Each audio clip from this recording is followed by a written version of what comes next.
우리 이렇게 인사하겠습니다. 힘을 냅시다. 아름다운 밤이에요. 하나님이 은혜 주시는 밤은 너무나 아름다운 밤이고, 하나님이 오늘도 우리를 붙드시고 함께 해주시는 줄 믿습니다. 여러분 분주하시죠? 제가 오늘 굉장히 분주했습니다. 바쁘고 분주한 것이 하나님 앞에서는 좋은 게 아닌 것 같아요. 그래서 바쁘고 분주할 때, 그때 바쁜 것과 분주한 것을 잠시 내려놓고 하나님께서 나에게 무엇을 원하시는지 한번 묵상해 보는 것이 좋습니다. 내가 바쁘게 돌아가고 분주하게 하지만 그것이 어떤 면에서는 보람이 있을 수 있죠. 그런데 내가 과연 이 바쁨과 이 분주함을 통하여서 하나님과 만나고 있는가? 이건 다른 차원의 문제입니다. 그래서 여러분들이 바쁘고 분주한 가운데도 잠시 10분, 5분 정도 내려놓고 하나님은 지금 이 시간에 나에게 무엇을 원하실까? 무슨 말씀을 주시기를 원할까? 이걸 깊이 생각하면서 묵상하시면 하나님은 그 시기에 꼭 맞는 말씀으로, 꼭 맞는 은혜로 우리의 삶을 풍성하게 대해 주실 줄 믿습니다. 오늘 말씀을 보겠습니다. 말씀을 한 절 말씀입니다. 열왕기상 18장 21절 말씀. 열왕기상 18장 21절 말씀. 우리 한 목소리로 합독하도록 하겠습니다. 시작. 엘리야가 모든 백성에게 가까이 나아가 이르되 너희가 어느 때까지 둘 사이에서 머뭇머뭇하려느냐?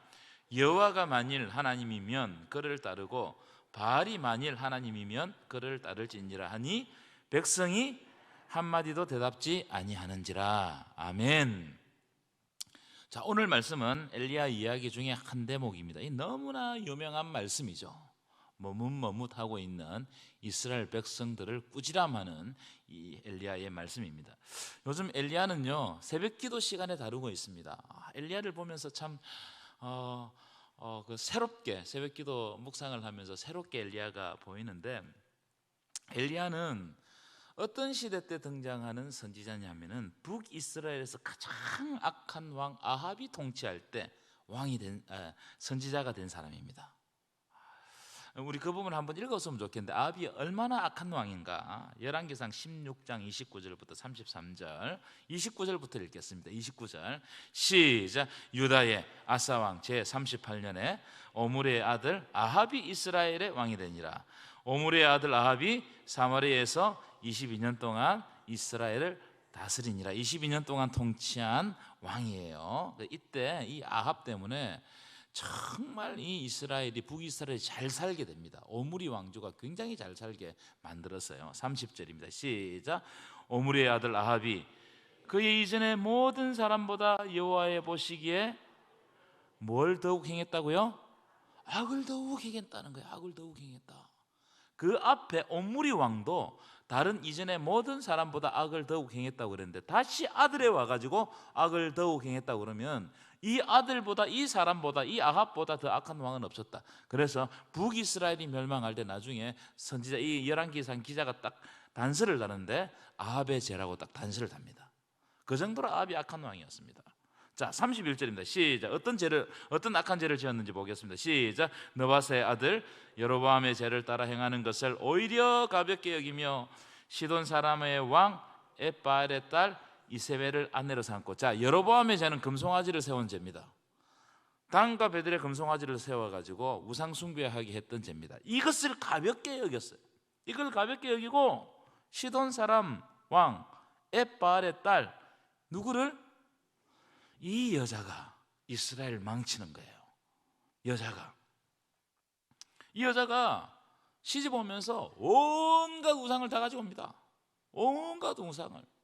자, 그래서 가서 바알을 섬겨 예배하고. 32절입니다. 시작. 사마리아에 건축한 바알의 신전 안에 바알을 위하여 제단을 쌓으며. 33절 시작. 또 아세라상을 만들었으니 그는 그 이전에 이스라엘의 모든 왕보다 심히 이스라엘 하나님 여호와를 노하시게 하였더라. 아합은 더욱 악을 행하는 사람이었어요. 무슨 말이냐면 하나님의 뜻이 아합을 통해서 전혀 드러나지 않고 하나님의 뜻이 왜곡되고, 그래서 아합이 하나님을 떠나고 하나님이 싫어하는 일들이 아합을 통해서 일어났다는 거예요. 그러니까 하나님이 떠난 땅이 되어버린 거예요. 여러분, 이스라엘의 왕은요 그냥 왕이 아닙니다. 지금처럼 통치자가 아니에요. 이스라엘 왕은 하나님의 통치가 드러날 때 이스라엘 왕은 그 사명을 다하는 거예요. 왕을 왜 세웠느냐? 하나님의 통치를 위해서 왕을 세운 거예요. 아멘이십니까? 그런데 하나님이 이 왕 때문에 노하시게 되는 거예요. 더욱 악을 행해 가지고 하나님이 없어져 버린 것 같은 그런 일들을 막 만든 겁니다. 그래서 온갖 우상을 수입해 왔고, 특별히 이세벨 여자와 정략 결혼하거든요. 정략 결혼한 목적은 뭐냐면 잘 살기 위해서 정략 결혼합니다. 여러 가지 위기가 있잖아요. 그래서 이웃의 힘센 나라와 결혼을 통해 가지고 사돈을 관계를 딱 맺는 거예요. 그러면 우호 관계가 되겠죠. 그럼 어떻게 되겠습니까? 다른 이웃 나라들이, 힘센 나라들이 못 쳐들어온단 말이에요. 그러니까 아주 정략적으로 결혼하는 겁니다. 정치적인 결혼이에요. 이 세상 정치에서 볼 때는 이건 굉장히 잘한 일입니다. 왜냐하면 나라를 잘 이렇게 만들어 가니까, 백성들을 부강하게 먹이니까. 근데 하나님은 이를, 아합을 어떤 왕이라고 이야기한다고요? 악한 왕이라는 게, 악한 왕이라는 거예요. 하나님의 관점에서는요, 잘 살고 못 살고는 그 상관이 없습니다. 이 왕이 하나님의 뜻을 드러내냐 안 드러내냐, 이게 더 중요한 거예요. 우리도 마찬가지입니다. 여러분이 잘 살고 못 살고, 돈을 얼마 벌고 어떤 위치에 올라가고, 이게 중요한 게 아니에요. 지금 여러분의 삶을 통해서 하나님의 통치가 드러나느냐 안 드러나느냐, 이것을 하나님께서 보시는 거예요. 믿으십니까? 이 이야기가 엘리야 이야기예요. 엘리야 시대가 너무나 악했다. 너무나 악했다. 엘리야가 등장하는 이 시대가 너무나 악했다. 이 아합이 다스릴 때 엘리야가 등장합니다. 여러분, 엘리야는 우리가 잘 알죠. 엘리야는 불의 선지자입니다. 그래서 불의 응답을 받죠. 850명과의 이 싸움에서 불로 하나님께서 응답하셨고, 또 하늘로 승천할 때 뭘 타고 올라갔어요? 불말과 불병, 그거 타고 올라갔어요. 그래서 불의 선지자라고 그래요. 이스라엘 백성들이 이 엘리야를 굉장히 존경합니다. 위대한 선지자예요. 능력이 큰 선지자입니다. 그래서 예수님이 변화산에서 구약의 인물 2명을 만나시는, 누구와 누구를 만나셨죠? 모세와 엘리야. 이 모세는 율법을 대표하는 사람입니다. 그렇죠? 엘리야는 누구를 대표하는 사람이에요? 선지자를 대표하는 사람이에요. 그러니까 이 율법과 선지자 대표는 이 구약 전체를 대표한다고 할 수 있습니다. 변화산에서 만나셨어요. 그러니까 엘리야는요, 이스라엘 백성들에게 너무나 유명한 사람입니다. 여러분, 이렇게 제가 한번 말씀드린 적이 있는데, 큰 선지자가 등장하는 시기는 그 시대가 그만큼 어떻다는 거예요? 큰 선지자가 나올 만큼 악하다, 이 말이에요. 이런 위대한 선지자가 없으면 악 같은 왕이 통치하는 시대에 하나님의 백성들이 하나님의 말씀을 듣지 않는 거예요. 그래서 이런 불의 선지자를 보내가지고 그 악한 시대에 하나님의 뜻을 전달하는 거예요. 그래서 엘리야가 오는 겁니다. 이런 큰 선지자가 등장했다는 그 시대가 감당할 수 없을 만큼 악한 시대다. 여러분, 하나님은 시대가 악할수록 위대한 선지자를 보내주세요. 위대한 선지자가 나오면은 그 시대가 좋은 시대입니까? 나쁜 시대입니까? 나쁜 시대일 수 있어요. 노아 시대 한번 보세요. 노아 시대를 성경이 이렇게 표현하는데 제가 읽어드릴게요. 그때에 온 땅이 하나님 앞에 부패하여 포악함이 땅에 가득한, 포악함이, 부패해서 포악함이, 냄새가 나는 거예요. 하나님 앞에 냄새가 나는 거예요. 그래서 노아 같은 의인이 아니면 하나님의 사명을 감당할 사람이 없는 거예요. 당대의 의인이라 노아가 필요한 거예요. 그래서 그 시대에 하나님께서 노아를 준비시키고 노아를 보내주시는 겁니다. 이사야, 예레미야, 다니엘, 이런 선지자들요, 다 악한 시대, 위기의 시대에 보내주신 하나님의 백성들입니다. 이런 분들이 없었으면 하나님의 뜻을 전달할 수가 없는 거예요. 그래서 하나님은 사람을 선택하시고 보내십니다. 따라합시다. 하나님은 사람을 선택하시고 보내십니다. 사람을 선택하시고 보내십니다. 결국 누구를 보내시는 거예요? 예수 그리스도를 보내셔가지고 우리의 구원의 완성을 이루시는 겁니다. 여러분, 우리는 우리 시대를 그냥 그렇게 그냥 살아가는 것 같아요. 우리 시대가 쉬운 시대예요, 어려운 시대예요? 시대마다 뭐 자기 시대를 어렵지 않다고 하는 사람은 없습니다. 근데 우리 시대는 매우 어려운 시대입니다. 동의하십니까? 매우 어려운 시대예요. 그런데 하나님은 우리를 이 시대에 지금 여기에 살아가게 하셨어요. 이게 무슨 뜻일까요, 여러분? 지금 우리가 이 시대에 살아가게 하는 게 무슨 뜻일까요? 이 어려운 시대에 하나님은 우리를 통하여 하실 일이 있다 이 말이에요. 지금 여러분, 나를 통해서 하나님이 이 어려운 영적 어두운 시대에 하나님은 하실 일이 있는 거예요. 그래서 우리를 부르신 거예요. 믿으십니까? 굉장히 중요합니다. 여러분, 이 의식을 가지면 나는 하나님의 소명자예요. 사명자예요. 말씀이 그냥 들리지 않습니다. 오늘 무슨 말씀을 통해 가지고 하나님은 나의 사명을 새롭게 하실 것인가? 나에게 어떤 부르심을 나에게 주실 것인가? 이 소명이 새롭게 되는 겁니다. 그러니까 나는 뭐 그냥 그렇게 살아가는 아무 의미 없는 존재가 아니고 이 시대에 꼭 필요하기 때문에 하나님이 보내셨어요. 그래서 오늘 말씀을 들으시고 집에 돌아가시면 하나님이 꼭 필요해서 나를 이 땅에 보내셨는데, 그러면 하나님의 뜻이 뭔가 그걸 붙잡고 기도해야 돼요. 그러면 하나님 보여주십니다. 아멘이세요? 제가 이런 이야기를 하면 목사님 선교사가 그런 이야기 하는 게 아니에요. 목사님 목사가 돼야 됩니까? 그런 이야기 하는 게 아니에요. 내 가정에서, 내 직장에서, 내 공동체 안에서, 내 만남 속에서 하나님이 뜻하시는 바가 있단 말이에요. 근데 우리는 그냥 그렇게 살아갑니다. 주일에 와가지고 그냥 예배만 드릴 뿐 내 삶을 통해 가지고 전혀 하나님의 놀라운 능력을 드러내지 못하는 거예요. 소명의 의식이 없으니까. 이 시대에 부르신 하나님의 뜻이 있다는 것을 우리가 잊고 살아갈 때 전혀 힘이 없어요. 능력이 없어요. 내가 어떻게 해야 될지도 몰라요. 자, 엘리야의 이야기의 주제는 명확합니다. 아주 명확해요. 여러분, 엘리야 이야기를 쭉 읽어보시면 엘리야 이야기의 주제는 누가 과연 생명을 주시는 분인가? 누가 과연 생명의 공급자인가? 이걸 물어보고 있어요. 누가 과연 생명을 주시냐? 바알이냐? 여호와냐? 이걸 계속 질문합니다. 오늘 본문에도 그런 게 있죠.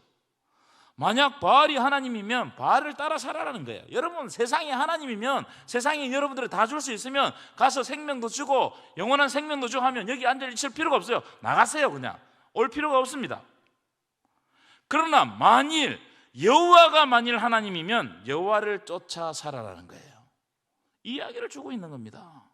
이 이야기가 엘리야 이야기의 핵심 주제입니다.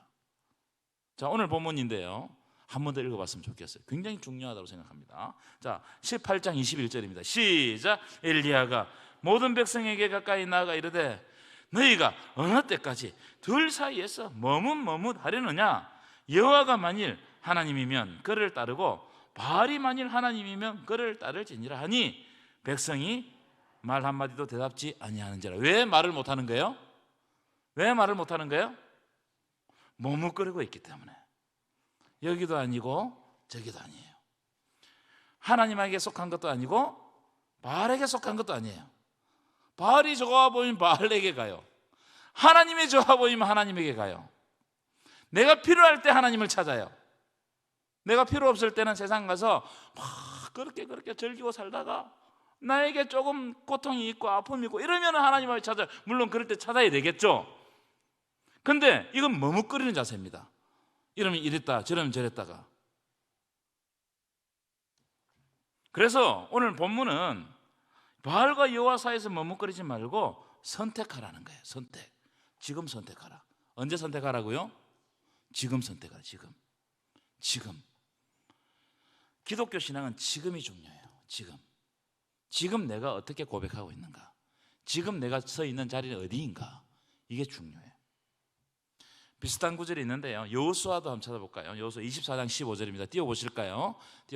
함께 읽겠습니다. 시작.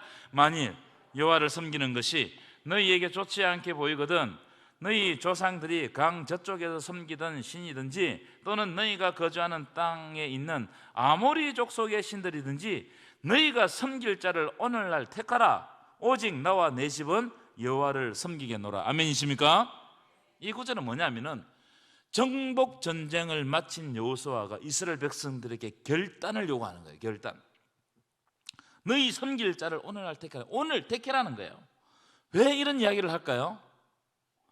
정복 전쟁을 하는 중에 이미 이스라엘 백성들이 우상에 미혹되어 버렸어요. 그 땅에 미혹되어 버렸어요.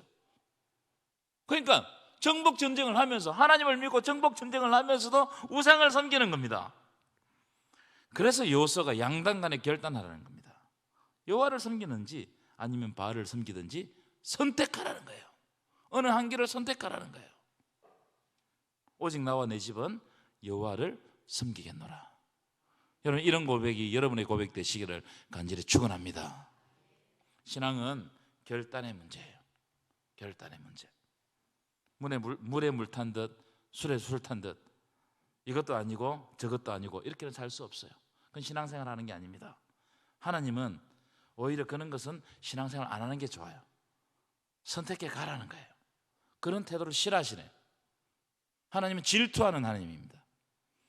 나에게서 떠나면 나에게서 조금 나에게 마음을 주고, 여러분, 하나님은 하나님을 믿지 않는 사람에게 질투하지 않습니다. 하나님을 믿는 사람이 다른 데 관심을 가질 때 질투한단 말이에요. 그래서 우리가 하나님을 바로 섬기려면 우리가 의지하는 것들 일단 내려놔야 돼요. 그게 뭐든지 간에 일단 내려놓고 내가 하나님과의 관계를 먼저 바로 가져야 돼요. 우선순위를 정해야 돼요. 이게 신앙입니다. 우선순위를 정해라. 저보다 한참 선배의 어떤 목사님이 심각하게 쳐다보지 마시고 제게 재미있는 이야기를 할 거예요. 하도 심각하게 해가지고 금요일 저녁에는 좀 재미있게 말씀을 전했으면 좋겠는데 그것도 제 능력 밖이라서 알아서 들으십시오. 총각대인데 이 목사님이 키가 작고 또 우리가 일반적으로 볼 때 못생겼어. 그래가지고 결혼을 하고 싶은데 선을 많이 봤는데도 이 결혼이 안 되는 거예요. 자기 말로는 한 40번 봤대요. 40번. 그래서 이제 이렇게 저렇게 소개를 받아가지고 이제 아마 전도사는 안 나고 신학생 때였던 것 같은데 신학을 좀 늦게 시작했거든요. 마음에 드는 두 사람이 딱 있더라는 거예요. 마음에 드는 하지 마시고 마음에 드는 두 사람이.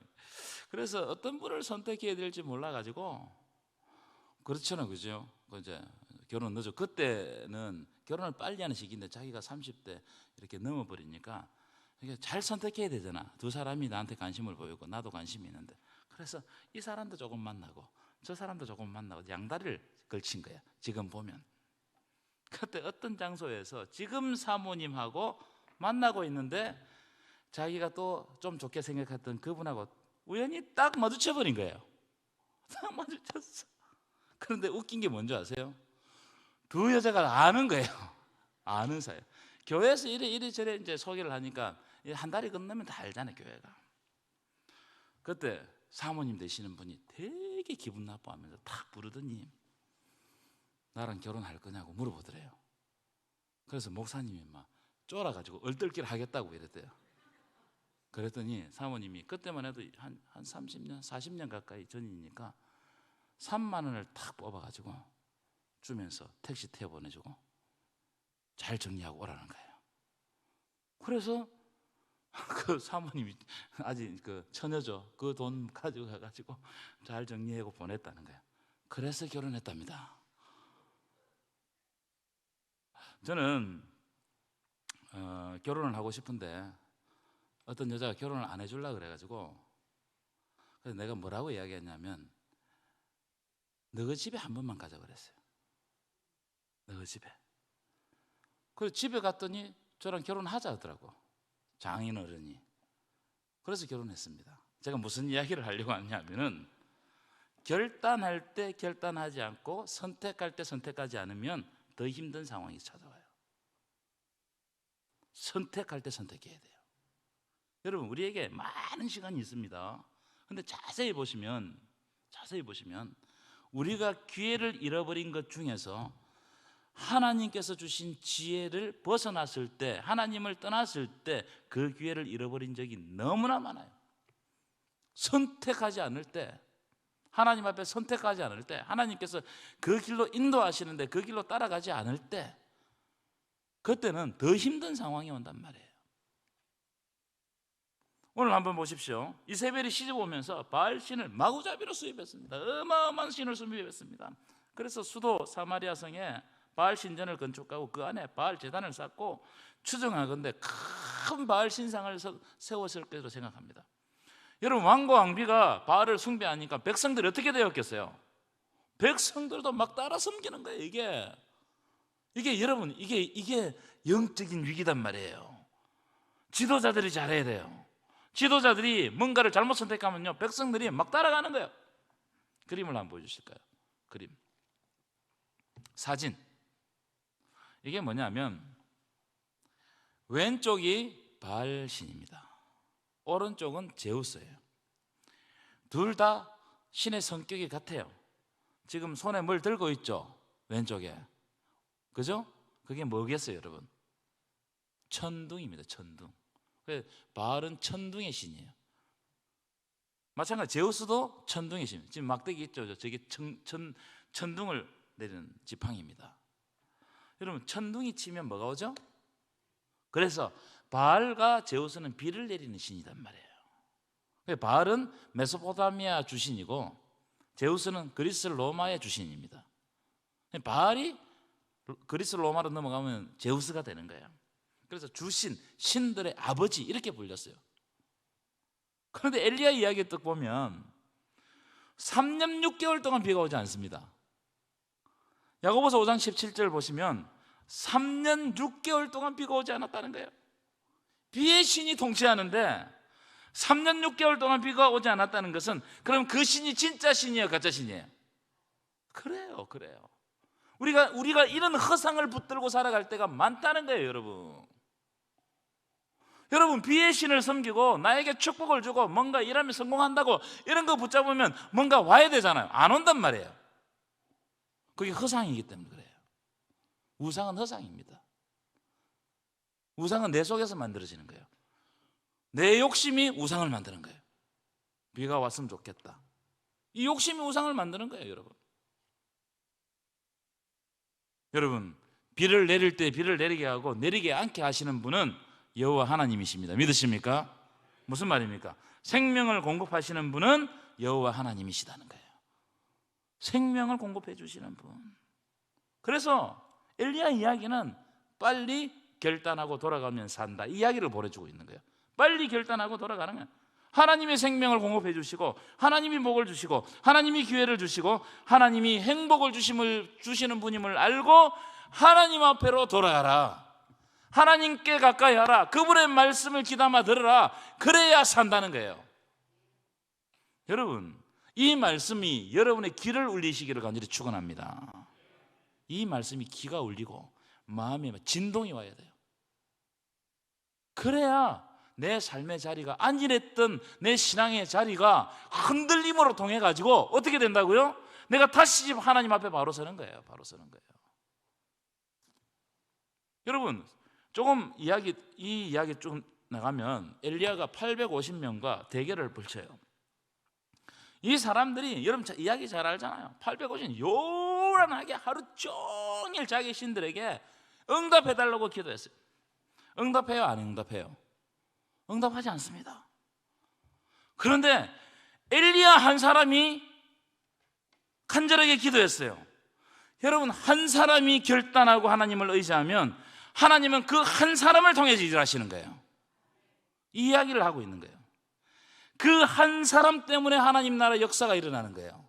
놀랍습니다, 여러분. 여러분, 그 한 사람이 되시기를 간절히 축원합니다. 하나님 외에는 한 사람만 있으면 돼요. 우리는 여러 사람, 많은 사람이 있어야 된다고 생각하죠? 아니에요.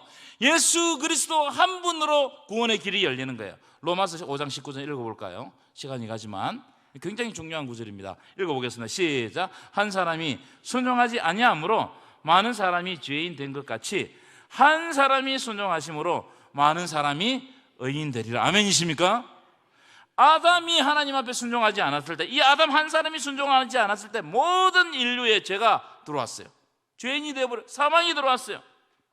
그러나 그리스도 한 사람이 예수께 하나님께 순종했을 때 그를 못 믿는 모든 자가 의인이 된다 이 말이에요. 요셉 한번 보세요. 요셉 그 한 사람이 하나님 앞에서 떠나지 않고 결단하니까 요셉을 통해서 생명을 공급해 줘가지고 요셉 가족도 다 살고 그 당시에 죽어가던 사람들 다 살았어요. 다 살려주시는 거예요. 한 사람의 결단. 여러분, 우리 가문에 한 사람이 결단하면 그 결단한 사람을 통해 가지고 혜택을 입는 거예요. 아멘이십니까? 아브라함 보십시오. 한 사람이 하나님의 말씀에 쫓아 순종하게 나갔더니 아브라함 밑에는요 어마어마한 족속이, 하나님을 믿는 족속이 생겼어요. 뭐냐면 내가 지금 하나님 앞에 순종하고 결단하는 것이 중요해요. 왜냐하면 하나님은 지금 이 시대에 나를 사용하고자 하시기 원하기 때문이에요. 내 한 사람이 중요한 거예요. 그래서 기도 시간을 지키고 예배를 드리고 하나님 앞에 결단하고 말씀을 읽고 그 속에서 보화를 발견하고 그 한 사람이 될 때 하나님은 그 한 사람을 통해 가지고 다시 하나님의 거룩한 족속을 이루어 가시는 겁니다. 여러분, 그렇기 때문에 특별히 여러분 가장들은요 나를 통해서 새로운 족보가 시작된다 이런 마음을 품어야 돼요. 아멘이십니까? 이게 하나님이 주시는 축복의 역사입니다. 여러분, 아브라함은요 우리가 볼 때 굉장히 늙은 사람 아닙니까? 가능성이 없어요. 그런데 하나님이 그 한 사람을 선택하시고 그 한 사람이 하나님의 말씀에 결단했을 때 어마어마한, 아브라함도 몰랐어요. 이런 복이 일어날 줄 몰랐습니다. 의심했습니다. 아브라함도. 그런데 하나님께서 이루어 가시는 거 보세요. 한 사람이 중요합니다. 엘리야 한 사람을 통해 가지고 그 시대가 북이스라엘이 무너지지 않았어요. 우리 교회도 한 사람이 중요해요. 한 사람. 내가 그 한 사람이 되겠다. 우리 가정 특별히 그 한 사람이 되겠다. 특별히 우리 아이들 중에 그 한 사람이 되면요 그 가문이 서는 거예요. 믿으십니까? 이런 놀라운 축복의 역사가 여러분 삶 가운데 이루어지시기를 간절히 축원합니다.